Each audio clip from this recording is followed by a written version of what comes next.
আসসালামু আলাইকুম সবাইকে, আশা করি সকলে অনেক ভালো আছেন। আবারও চলে আসলাম নতুন একটি ভিডিও নিয়ে। আপনারা স্ক্রিনে দেখতে পাচ্ছেন একটা ফেসবুক কভার ফটো ডিজাইন রয়েছে। তো আজকে আমি আপনাদেরকে দেখাবো যে এরকম কভার ফটো ডিজাইন আপনি কিভাবে করবেন। এরকম কভার ফটো ডিজাইন করার জন্য আমাদের দুটি জিনিসের প্রয়োজন হবে।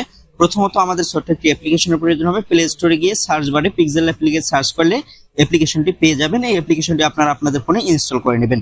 এবং আরেকটা জিনিস লাগবে, সেটা হচ্ছে যে একটি পিএলপি ফাইল লাগবে বা project file. PLP file link আমি ভিডিও ডিসক্রিপশন বক্সে দিয়ে দেবো, সেখান থেকে আপনারা ডাউনলোড করে নেবেন। তবে ডাউনলোড করার জন্য 4 সংখ্যার একটি পাসওয়ার্ডের প্রয়োজন হবে। পাসওয়ার্ড 4টি আমি পুরো ভিডিও জুড়ে দিয়ে দেবো, সেখান থেকে সংগ্রহ করে সেই পাসওয়ার্ড দিয়ে আপনি আপনার পিক্সেলab বা প্রজেক্ট ফাইলটি ডাউনলোড করে নেবেন। প্রজেক্ট ফাইলটি ডাউনলোড করা হয়ে গেলে সরাসরি আপনি আপনার ফোনে থাকা যে পিক্সেলab অ্যাপ্লিকেশনটি ইনস্টল দিয়েছিলেন সেটাতে চলে যাবেন। সেটাতে চলে যাওয়ার পর ডান দিকে কর্নারে দেখতে পাচ্ছেন 3 ডট আইকন, এটার উপর একবার ট্যাপ করবেন। এটার উপর ট্যাপ করার পর ওপেন ডট পিএলপি, এটার উপর একবার ট্যাপ করে দিবেন।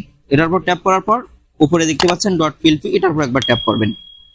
এটার উপর ট্যাপ করার পর আপনাকে আপনার ফাইল ম্যানেজারে নিয়ে আসবে। এখানে আপনি যে পিএলপি ফাইলগুলো ডাউনলোড করবেন সেগুলো এখানে শো করবে।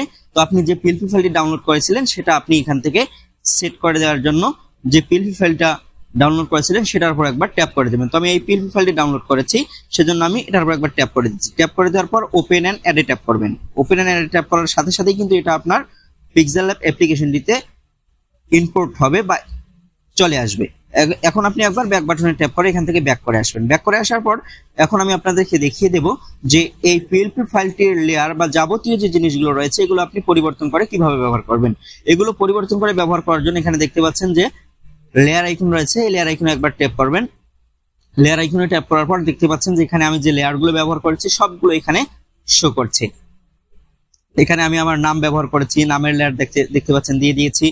এখানে আমি আমার পদবি ব্যবহার করেছি, সেটার লেয়ার রয়েছে। এগুলো আপনারা পরিবর্তন করে নিতে পারবেন। তো প্রথমে আমি আপনাদেরকে দেখাবো যেখানে আপনি আপনার নাম বা টেক্সট জাতীয় যতগুলো লেয়ার রয়েছে সবগুলো লেয়ার কিভাবে পরিবর্তন করবেন। এই সবগুলো লেয়ার আপনি এক প্রসেসেই পরিবর্তন করে নিতে পারবেন। এগুলোকে পরিবর্তন করার জন্য এখানে দেখতে পাচ্ছেন একটা পেন আইকন রয়েছে, এটাতে ট্যাপ করবেন। এটাতে ট্যাপ করার পর আবার এখানে দেখতে পাচ্ছেন একটা পেন আইকন রয়েছে, এটার উপর ট্যাপ করবেন। এর উপর ট্যাপ করার পর এরকম একটা পেজ আপনার সামনে ওপেন হবে। এখানে আমি আমার নাম দিয়েছি, এখানে আপনারা আপনাদের নাম দিবেন। নাম দেওয়ার পর ওকেতে ক্লিক করবেন, তাহলে এটা এখানে সেট হয়ে যাবে। একই প্রসেসে এখানে যদি আপনি আপনার পদবি পরিবর্তন করতে চান, ইউটিউব কন্টেন্ট ক্রিয়েটর দিতে চান, তাহলে সেক্ষেত্রেও পেন আইকনের উপর ট্যাপ করে যে পেজটা ওপেন হবে সেখানে আপনি আপনার পদবিটা দিয়ে ওকেতে ট্যাপ করলে এটা পরিবর্তন হয়ে যাবে। এর পরবর্তীতে আমি এই পিএলপি ফাইলটাতে নিজের ফটো ব্যবহার করেছি। এখন আমি আপনাদেরকে দেখিয়ে দেবো যে আপনারা কিভাবে এখানে আপনারা নিজেদের ফটো ব্যবহার করবেন। নিজের ফটো ব্যবহার করার জন্য এখানে দেখতে পাচ্ছেন একটা লেয়ার রয়েছে, ফটোর লেয়ার। তো এটার পাশেই একটা লক আইকন রয়েছে, এটার উপর একবার ট্যাপ করে এটাকে আনলক করে নেবেন। আনলক করে নেওয়া হয়ে গেলে এখানে আপনি আবার একবার লেয়ার আইকনে ট্যাপ করবেন। লেয়ার আইকনে ট্যাপ করে ব্যাক করে আসবেন। ব্যাক করে আসার পর সেই ফটোর উপর একবার ট্যাপ করে দেবেন। ট্যাপ করে দেওয়ার পর এখানে যে মাঝখানে অপশনটা রয়েছে এটাতে ট্যাপ করবেন। এটাতে ট্যাপ করার পর এখানে দেখতে পাচ্ছেন রিসিলেক্ট, এটার উপর একবার ট্যাপ করে দিবেন। এটার উপর ট্যাপ করার সাথে সাথে আপনাকে আপনার গ্যালারিতে নিয়ে আসবে। এখান থেকে আপনি যে ফটোটা সেট করতে যাচ্ছেন সেই ফটোটা আপনাকে সিলেক্ট করে দিতে হবে। তো আমি আপনাদেরকে দেখানোর জন্য এখান থেকে আমি একটা ফটো সেট করব।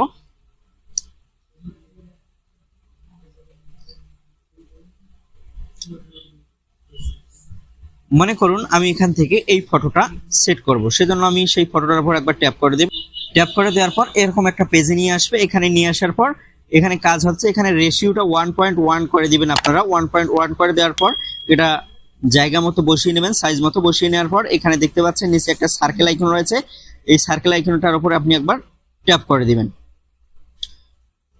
ট্যাপ করে দেওয়ার পর এটা সার্কেল হয়ে যাবে। সার্কেল হয়ে গেলে আবারও আপনি টিক মার্কে ট্যাপ করে দিবেন। টিক মার্কে ট্যাপ করে দেওয়ার সাথে সাথে কিন্তু এটা এখানে চলে আসবে। এখন এটাকে আপনি ছোট বড় করে সাইজ মতো এখানে বসিয়ে নেবেন। তো আমি সাইজ মতো এটাকে বসিয়ে নিচ্ছি।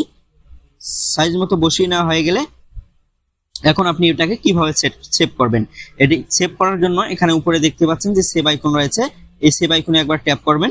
সেভ আইকনে ট্যাপ করার পরে সেভ অ্যাজ ইমেজ, এটার উপর ট্যাপ করে দেবেন। এটার উপর ট্যাপ করার পর আপনার সামনে এরকম একটা পেজ ওপেন হবে।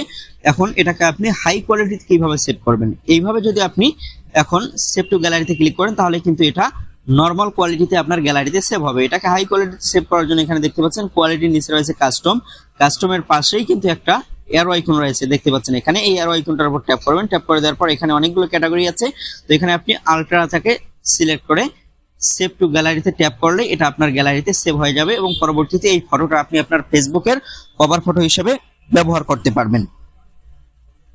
তো আজকে পর্যন্তই, ভালো থাকবেন, সুস্থ থাকবেন, দেখা হবে নতুন কোনো ভিডিও নিয়ে। আল্লাহ হাফেজ।